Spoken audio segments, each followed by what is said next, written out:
ദുബായിലെ ചുട്ടുപൊള്ളുന്ന വെയിലിൽ ജോലി ചെയ്യുമ്പോഴും നജീബിന്റെ മനസ്സിന് എപ്പോഴും വല്ലാത്തൊരു കുളിർമയായിരുന്നു. കാരണം നാട്ടിലവനെ കാത്തിരിക്കാൻ അവന്റെ ഏറ്റവും പ്രിയപ്പെട്ട 2 പേരുണ്ട്. ജീവന്റെ പാതിയായ ഫാത്തിമയും അവനെ പൊന്നുപോലെ വളർത്തിയ അവന്റെ ഉമ്മയും. പ്രവാസത്തിന്റെ ഏകാന്തതയിലും കഷ്ടപ്പാടുകളിലും അവന് ഏക ആശ്വാസം രാത്രികളിൽ അവരുമായി സംസാരിക്കുന്ന ആ കുറച്ചു നിമിഷങ്ങളാണ്. നജീബിന്റെയും ഫാത്തിമയുടെയും വിവാഹം കഴിഞ്ഞിട്ട് ഇപ്പോൾ 1.5 വർഷത്തോളമായി. വളരെ പാവപ്പെട്ട ഒരു കുടുംബത്തിൽ നിന്നാണ് ഫാത്തിമയെ നജീബ് സ്വന്തമാക്കിയത്. വലിയ സ്ത്രീധനമോ സ്വർണമോ ഒന്നും ഉമ്മ ആവശ്യപ്പെട്ടിരുന്നില്ല. എന്റെ മോന് വിളമ്പിക്കൊടുക്കാനും എനിക്കൊരു മകളെ പോലെ നോക്കാനും നല്ല അടക്കവും ഒതുക്കവുമുള്ള ഒരു പെൺകുട്ടി മതി എന്നായിരുന്നു വിവാഹാലോചന സമയത്ത് ഉമ്മ എല്ലാവരോടും പറഞ്ഞിരുന്നത്. അത് കേട്ടപ്പോൾ നജീബിന് ഉമ്മയോടുള്ള സ്നേഹവും ബഹുമാനവും ഇരട്ടിച്ചു.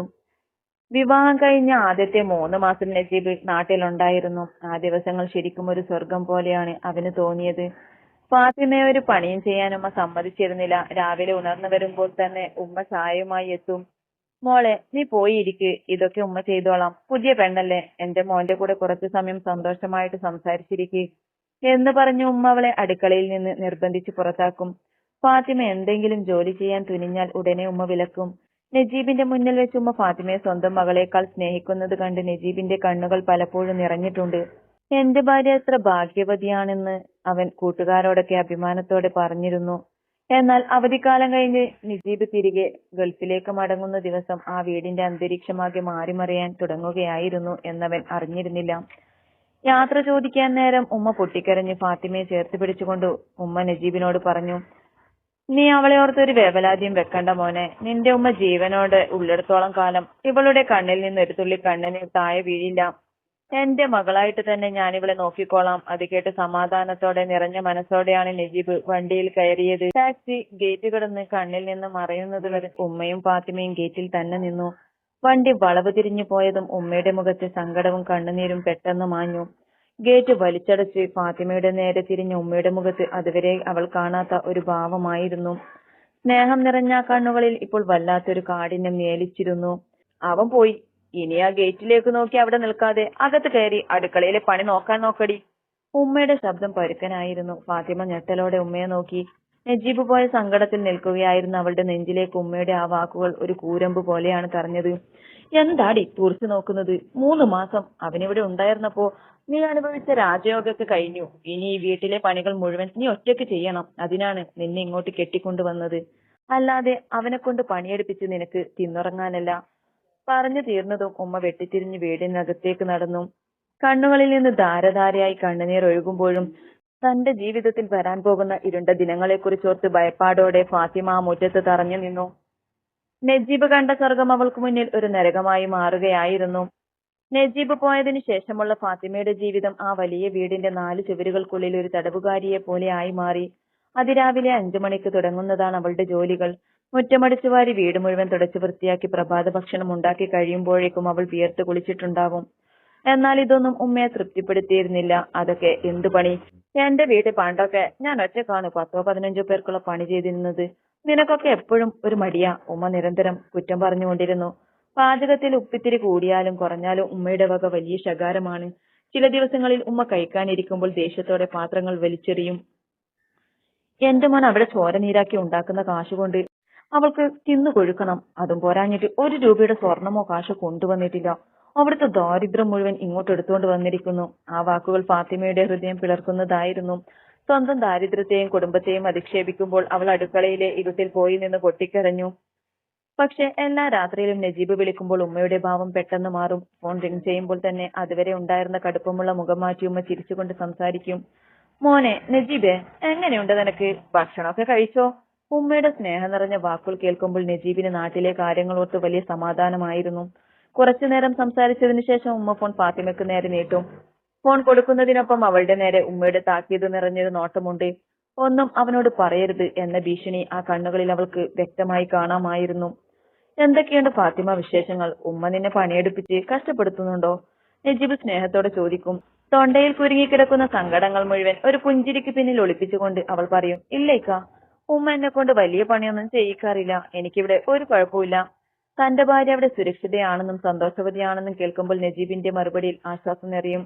അതാണ് എന്റെ ഉമ്മ, നിന്റെ സ്വന്തം മോളെ പോലെയെ കാണൂ, അവൻ സന്തോഷത്തോടെ പറയും. ഫോൺ വെച്ച് കഴിയുമ്പോൾ ഫാത്തിമയുടെ കണ്ണുകളിൽ നിന്ന് കണ്ണുനീർ ഒഴുകിയിറങ്ങും. താൻ അനുഭവിക്കുന്ന ഈ നരകയാതനകൾ അവനോട് പറയണമെന്ന് പലപ്പോഴും അവൾ ആഗ്രഹിച്ചിട്ടുണ്ട്. എന്നാൽ മരുഭൂമിയിലെ പൊള്ളുന്ന വെയിലിൽ തനിക്കും കുടുംബത്തിനും വേണ്ടി കഷ്ടപ്പെടുന്ന ആ മനുഷ്യനെ എന്തിനാണ് ഇനിയും സങ്കടപ്പെടുത്തുന്നത്? നാട്ടിൽ വരുമ്പോൾ ഉമ്മയുടെ സ്നേഹം കണ്ട് അത്ഭുതപ്പെട്ട നജീബിനോട് ഇതൊക്കെ അഭിനയമാണെന്ന് പറഞ്ഞാൽ ഒരുപക്ഷെ അവൻ വിശ്വസിച്ചില്ലെങ്കിലോ? താൻ കാരണം ആ അമ്മയും മകനും തമ്മിലുള്ള ബന്ധം വഷളാകരുതല്ലോ. ഈ ചിന്തകൾ അവളെ നിശബ്ദയാക്കി. അവളെല്ലാം സഹിക്കാൻ തീരുമാനിച്ചു. തന്റെ സങ്കടങ്ങളെല്ലാം അവൾ കണ്ണീരിലൂടെ പുറത്തേക്കൊഴുക്കി. അങ്ങനെ ആർക്കു മുന്നിലും തുറന്നു പറയാനാവാത്ത വേദനകളുമായി മാസങ്ങൾ പലതും കൊഴിഞ്ഞുപോയി. ദിവസങ്ങൾ കടന്നുപോകും തോറും ഫാത്തിമയുടെ ആരോഗ്യസ്ഥിതി മോശമായി കൊണ്ടിരുന്നു. വിശ്രമമില്ലാത്ത ജോലിയും ഉമ്മയുടെ നിരന്തരമുള്ള കുറ്റപ്പെടുത്തലുകളും അവളുടെ ശരീരത്തെയും മനസ്സിനെയും ഒരുപോലെ തളർത്തി. ശരിയായ ഭക്ഷണമോ ഉറക്കമോ അവൾക്ക് ലഭിച്ചിരുന്നില്ല. ബാക്കിയുള്ള ഭക്ഷണവും പഴകിയ കറികളും മാത്രമായിരുന്നു പലപ്പോഴും അവൾക്ക് കഴിക്കാൻ നൽകിയിരുന്നത്. ഒരു ദിവസം രാവിലെ എഴുന്നേൽക്കുമ്പോൾ ഫാത്തിമക്ക് കടുത്ത പനിയുണ്ടായിരുന്നു. തലവേദനയും ശരീരവേദനയും കാരണം അവൾക്ക് കണ്ണു തുറക്കാൻ പോലും കഴിഞ്ഞില്ല. എങ്കിലും പാടുപെട്ട് എഴുന്നേറ്റ് അവൾ അടുക്കളയിലേക്ക് ചെന്നു. അടുക്കളയിൽ വൈകിയെത്തി അവളെ കണ്ട ഉമ്മ ദേഷ്യം കൊണ്ട് വിറക്കുകയായിരുന്നു. എന്തുറക്കമായിരുന്നടി നേരം വെളുത്തത്, നീ അറിഞ്ഞിട്ടില്ലേ? അതോ എന്നെ കൊണ്ട് പണിയെ ചെയ്യിക്കാൻ വേണ്ടി കിടന്നുറങ്ങിയതാണോ? ഉമ്മ ആക്രോശിച്ചു. ഉമ്മ, എനിക്ക് നല്ല പനിയുണ്ട്, തലവേദനിക്കുന്നു, ഫാത്തിമ വിറക്കുന്ന ശബ്ദത്തിൽ പറഞ്ഞു. ഓഹോ, പണി ചെയ്യാൻ മടിയാവുമ്പോൾ വരുന്ന ഈ പനിയൊന്നും എന്നോട് പറയാൻ നിൽക്കണ്ട. മുറ്റമടിച്ചു വാരി തുണിയൊക്കെ അലക്കി വെച്ചിട്ട് പോയി കിടന്നു, ഉമ്മ യാതൊരു ദയയുമില്ലാതെ പറഞ്ഞു. കടുത്ത പനിയിലും കിണറ്റിൽ നിന്ന് വെള്ളം കോരി ആ വലിയ വീട്ടിലെ തുണികൾ മുഴുവൻ അവൾ അലക്കി. ഒടുവിൽ തളർന്നു വീഴാറായ അവസ്ഥയിലാണ് അവൾ പണി തീർത്തത്. വൈകുന്നേരമായപ്പോഴേക്കും പനി കൂടി. അവൾ പൂർണ്ണമായും കിടപ്പിലായി. ഒരു ഗ്ലാസ് ചൂടുവെള്ളം പോലും ആരും അവൾക്ക് നൽകിയില്ല. രാത്രി പതിവ് പോലെ നജീബിന്റെ കോള് വന്നു. ഉമ്മ വളരെ സ്നേഹത്തോടെ ഫോൺ എടുത്തു. മോനെ, ഫാത്തിമക്ക് ചെറിയൊരു പനിയാ. ഞാൻ അവളെ കൊണ്ട് ഒരു പണിയും ചെയ്യിക്കാതെ നിർബന്ധിച്ച് കിടത്തിയിരിക്കുക. ചുക്കുവെള്ളമൊക്കെ വെച്ചു കൊടുത്തു. നീ വിഷമിക്കണ്ട കേട്ടോ, ഉമ്മ വളരെ സമർത്ഥമായി കള്ളം പറഞ്ഞു. തുടർന്ന് ഉമ്മ ഫോൺ ഫാത്തിമയുടെ അടുത്തേക്ക് കൊണ്ടുപോയി. മര്യാദക്ക് സംസാരിച്ചോണം എന്ന് കണ്ണുരുട്ടി ഭയപ്പെടുത്തിയ ശേഷം ഫോൺ അവൾക്ക് നൽകി. ഫാത്തിമ, എന്തു പറ്റി നിനക്ക്? വല്ലാതെ ക്ഷീണിച്ചല്ലോ ശബ്ദം, നജീബ് ആശങ്കയോട് ചോദിച്ചു. ഏയ് ഒന്നുമില്ലേക്ക, ചെറിയ പനി. അവൾക്ക് ശരിക്കും സംസാരിക്കാൻ പോലും കഴിയുന്നുണ്ടായിരുന്നില്ല. കണ്ണുനീർ അവളുടെ കവളിലൂടെ നിശബ്ദമായി ഒഴുകി. ഉമ്മ പറഞ്ഞല്ലോ നിന്നെ നല്ലപോലെ നോക്കുന്നുണ്ടെന്ന്. ഉമ്മയുള്ളത് കൊണ്ട് എനിക്ക് വലിയ ആശ്വാസമാണ്. നീ നന്നായി റെസ്റ്റ് എടുക്ക്, നജീബ് സ്നേഹത്തോടെ പറഞ്ഞു. ഫോൺ വെച്ചപ്പോൾ നജീബിന്റെ മനസ്സിൽ വല്ലാത്തൊരു അസ്വസ്ഥത തോന്നി. ഫാത്തിമയുടെ ശബ്ദത്തിലെ വിറയൽ ഒരു സാധാരണ പനിയുടേതായി അവന് തോന്നിയില്ല. അതിൽ വല്ലാത്തൊരു സങ്കടം നിറഞ്ഞിരിക്കുന്നത് പോലെ അവൻ അനുഭവപ്പെട്ടു. താൻ നാട്ടിലില്ലാത്തത് അവളെ വല്ലാതെ തളർത്തുന്നുണ്ടാവുമോ? തന്നെ കാണാത്തതിന്റെ സങ്കടം കൊണ്ടാണോ അവൾ കരഞ്ഞത്? ആ രാത്രി നജീബിന് ഉറങ്ങാൻ കഴിഞ്ഞില്ല. എങ്ങനെയെങ്കിലും കുറച്ചു ദിവസത്തെ അവധി സംഘടിപ്പിച്ച് നാട്ടിൽ പോകണം. ആരോടും പറയാതെ പെട്ടെന്നൊരു ദിവസം അവരുടെ മുന്നിൽ ചെന്നു നിൽക്കുമ്പോൾ ഫാത്തിമയുടെയും ഉമ്മയുടെയും മുഖത്തെ സന്തോഷം കാണണം. ആ ഉറച്ച തീരുമാനത്തോടെയാണ് നജീബ് പിറ്റേന്ന് നേരം വെളുപ്പിച്ചത്. പിറ്റേന്ന് രാവിലെ തന്നെ നജീബ് തന്റെ കമ്പനിയിലെ അറബിയോട് വിവരങ്ങൾ പറഞ്ഞു. 10 ദിവസത്തെ അവധി ചോദിച്ചു വാങ്ങിച്ചു. എത്രയും വേഗം നാട്ടിലെത്തണം എന്ന ചിന്ത മാത്രമേ അപ്പോൾ അവന്റെ മനസ്സിലുണ്ടായിരുന്നുള്ളൂ. അന്ന് രാത്രിയിലെ ഫ്ലൈറ്റിന് തന്നെ അവൻ ടിക്കറ്റും എടുത്തു. താൻ നാട്ടിലേക്ക് വരുന്ന കാര്യം ഉമ്മയെയോ ഫാത്തിമയെയോ അറിയിക്കേണ്ട എന്നവൻ തീരുമാനിച്ചു. മുൻകൂട്ടി പറയാതെ ചെന്നവരെ രണ്ടുപേരെയും അത്ഭുതപ്പെടുത്തണം എന്നായിരുന്നു നജീബിന്റെ ആഗ്രഹം. അതേസമയം നാട്ടിൽ ഫാത്തിമയുടെ അവസ്ഥ വളരെ ദയനീയമായിരുന്നു. പനി പൂർണ്ണമായും മാറിയിരുന്നില്ലെങ്കിലും ഉമ്മ അവളെ വെറുതെ വിട്ടില്ല. അതിരാവിലെ തന്നെ ഉമ്മ അവളെ വിളിച്ചുണർത്തി. 2 ദിവസം പനിയും പറഞ്ഞു കിടന്നത് മതി. ഇന്നലെ നീ ചെയ്യാത്ത പണികൾ കൂടി ഇന്ന് തീർക്കണം. കിടപ്പുമുറിയിലെ മാറാല അടിച്ച് മുറ്റത്തെ കരിയില മുഴുവൻ വാരിക്കളയണം. ഉച്ചയ്ക്ക് മുമ്പ് എല്ലാം തീർത്തോണം എന്നും പറഞ്ഞ് ഉമ്മ ചൂലെടുത്ത് അവളുടെ നേരെ എറിഞ്ഞു. തലകറക്കം അനുഭവപ്പെട്ടിട്ടും ഫാത്തിമ എതിർപ്പൊന്നും പറയാതെ ജോലി ചെയ്യാൻ തുടങ്ങി. പനിയുടെ ക്ഷീണം കാരണം ഓരോ പണിയും ചെയ്തു തീർക്കാൻ അവൾ വല്ലാതെ ബുദ്ധിമുട്ടി. വിശപ്പും ദാഹവും അവളെ തളർത്തി. കണ്ണിൽ ഇരുട്ട് കയറുന്നത് പോലെ തോന്നിയെങ്കിലും ഒന്ന് നിവർന്നു നിന്നാൽ അപ്പോൾ വരും ഉമ്മയുടെ ശകാരം. താൻ ജനിച്ചു വളർന്ന ദരിദ്ര ചുറ്റുപാടിനെ കുറിച്ചും തന്റെ മാതാപിതാക്കളെ കുറിച്ചുമുള്ള ഉമ്മയുടെ കുത്തുവാക്കുകൾ കേൾക്കുന്നതിനേക്കാൾ ഭേദം ഈ കഷ്ടപ്പാട് സഹിക്കുന്നതാണെന്ന് അവൾ കരുതി. മണിക്കൂറുകൾ നീണ്ട വിമാനയാത്രക്കൊടുവിൽ നജീബ് നെടുമ്പാശ്ശേരി എയർപോർട്ടിൽ വന്നിറങ്ങി. യാത്രയുടെ യാതൊരു ക്ഷീണവും അവനില്ലായിരുന്നു. എയർപോർട്ടിൽ നിന്ന് പുറത്തിറങ്ങിയപ്പോൾ തന്നെ അവന് വല്ലാത്തൊരു സന്തോഷം തോന്നി. മുമ്പ് ഓരോ തവണ വരുമ്പോഴും താൻ വരുന്ന ദിവസം ഉമ്മ വാതിൽക്കൽ കാത്തു നിൽക്കാറുള്ളത് അവൻ ഓർത്തു. ഇത്തവണ അതുണ്ടാകില്ല. എങ്കിലും പെട്ടെന്ന് തന്നെ കാണുമ്പോൾ അവരുടെ മുഖത്തുണ്ടാകുന്ന ആ വലിയ സന്തോഷം കാണാൻ നജീബ് കൊതിച്ചു. അവൻ ഉടനെ തന്നെ ഒരു ടാക്സി വിളിച്ച് വീട്ടിലേക്ക് തിരിച്ചു. യാത്രയിൽ ഉടനീളം നജീബിന്റെ ചിന്തകളിൽ തന്റെ കുടുംബം മാത്രമായിരുന്നു. കാറ് വീടിനടുത്തേക്ക് എത്താറായപ്പോൾ നജീബ് ഡ്രൈവറോട് വണ്ടി അല്പം ദൂരെ നിർത്താൻ പറഞ്ഞു. കാറിന്റെ ശബ്ദം കേട്ടവർ പുറത്തേക്ക് വരരുത് എന്ന് കരുതിയാണ് അവൻ അങ്ങനെ ചെയ്തത്. ഡ്രൈവർക്കുള്ള കാശ് കൊടുത്ത് തന്റെ ട്രോളി ബാഗും വലിച്ചവൻ പതിയെ വീടിന്റെ ഗേറ്റിനടുത്തേക്ക് നടന്നു. മുറ്റത്ത് ആരും ഉണ്ടായിരുന്നില്ല. വീടിന്റെ മുൻവശത്തെ വാതിൽ തുറന്നു കിടക്കുകയായിരുന്നു. ട്രോളി ബാഗിന്റെ ചക്രങ്ങൾ മുറ്റത്തെ കല്ലുകളിൽ തട്ടി ശബ്ദമുണ്ടാക്കാതിരിക്കാൻ അവൻ പതുക്കെ ബാഗ് പൊക്കിപ്പിടിച്ചു. സർപ്രൈസ് കൊടുക്കാനുള്ള ആവേശത്തോടെ മുഖത്തൊരു വലിയ പുഞ്ചിരിയോടെ അവൻ ശബ്ദമുണ്ടാക്കാതെ അകത്തേക്ക് കാലെടുത്തു വെച്ചു. അപ്പോഴാണ് അടുക്കളയുടെ ഭാഗത്തു നിന്ന് ഉമ്മയുടെ ഉച്ചത്തിലുള്ള ശബ്ദം നജീബ് കേട്ടത്. സംസാരം കേട്ട് ഉമ്മ ആരോടോ ഫോണിൽ ചൂടാകുകയാണെന്ന് നജീബ് ആദ്യം കരുതി. എന്നാൽ ആ വാക്കുകൾ വ്യക്തമായി കേട്ടത് നജീബിന്റെ മുഖത്തെ പുഞ്ചിരി മാഞ്ഞു. അവന്റെ ചുവടുകൾ അവിടെ നിശ്ചലമായി. അടുക്കളയിൽ നിന്നുള്ള ഉമ്മയുടെ ശബ്ദം വ്യക്തമായി കേട്ടതും നജീബിന്റെ നെഞ്ചിടിപ്പ് വേഗത്തിലായി.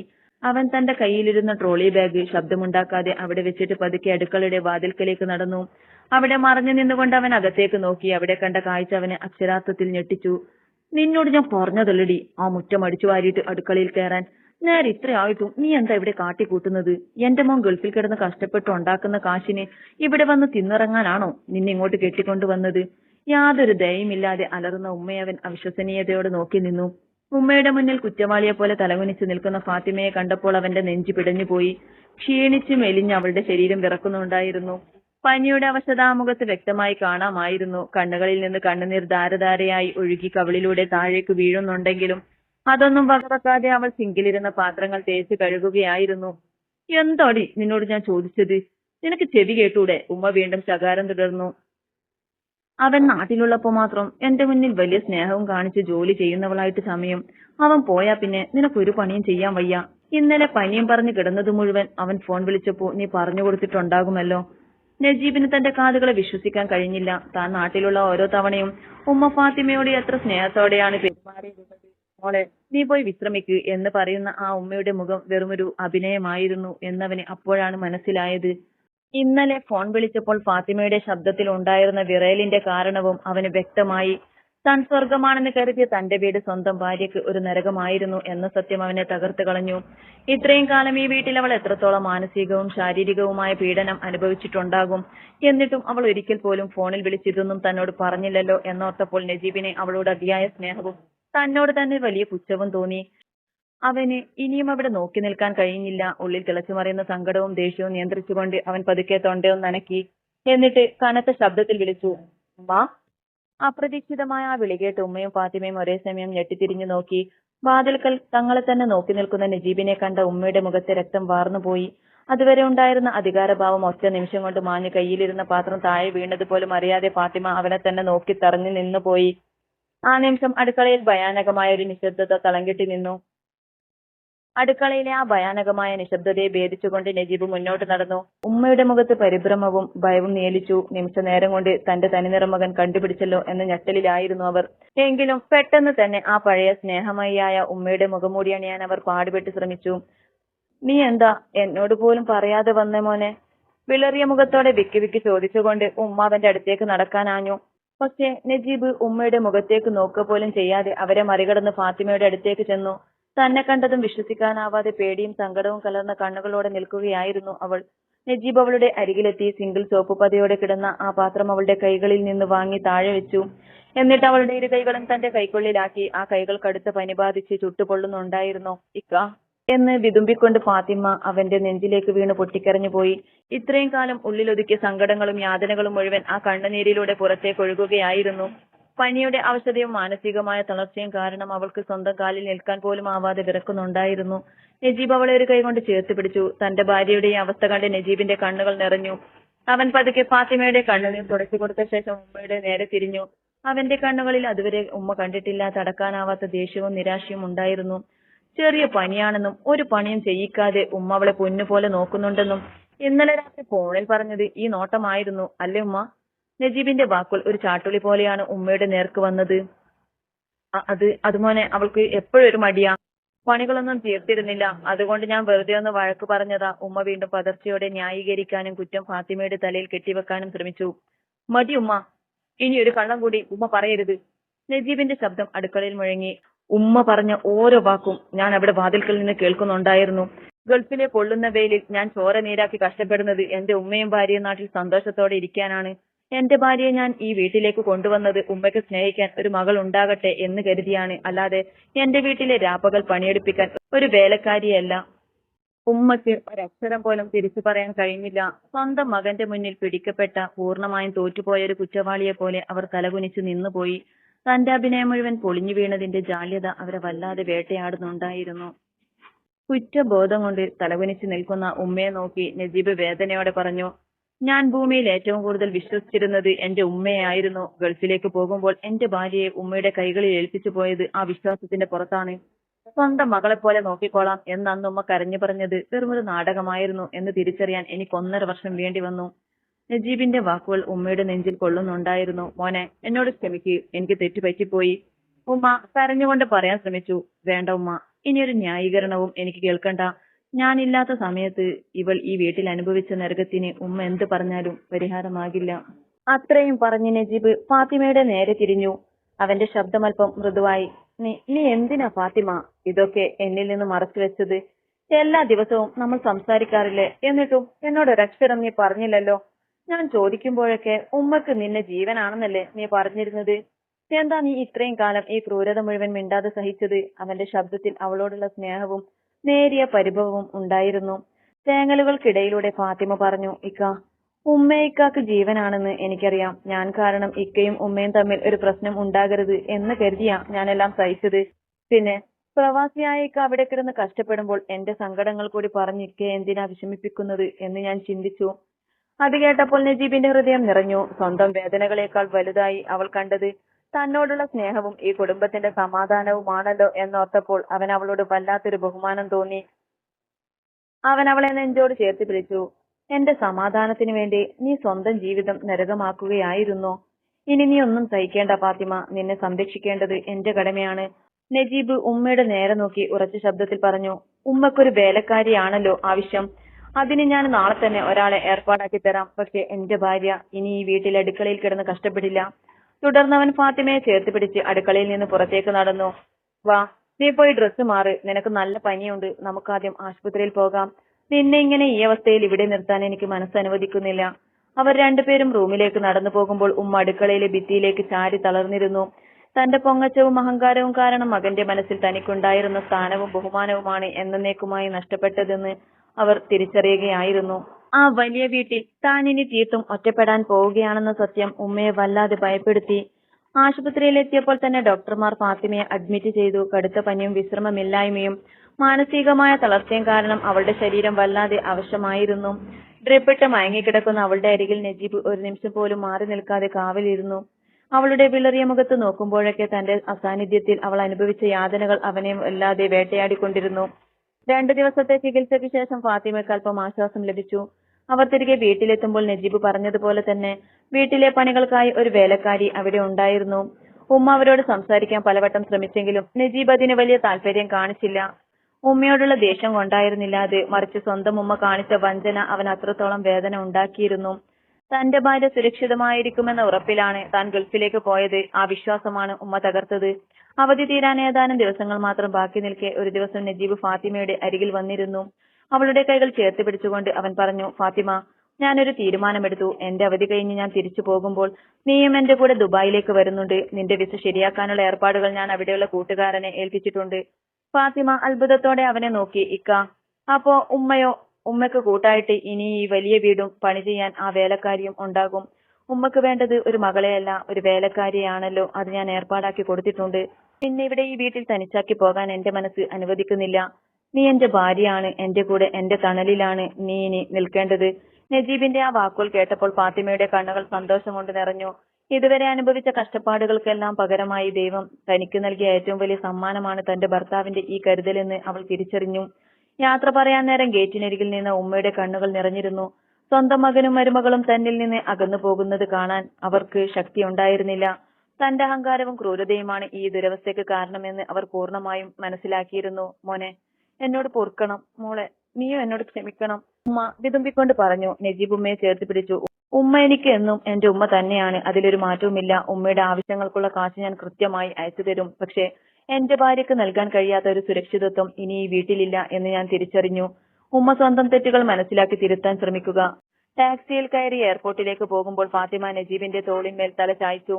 കാറ് മുന്നോട്ട് കുതിക്കുമ്പോൾ പിന്നിലേക്ക് മറയുന്ന ആ വലിയ വീടിനൊപ്പം അവളുടെ സങ്കടങ്ങളും കണ്ണീരും എന്നേക്കുമായി ഇല്ലാതാവുകയായിരുന്നു. സ്നേഹവും കരുതലുമുള്ള മുഖമൂടികളില്ലാത്ത പുതിയൊരു ലോകം അവർക്ക് മുന്നിൽ ഒരുങ്ങി നിൽപ്പുണ്ടായിരുന്നു.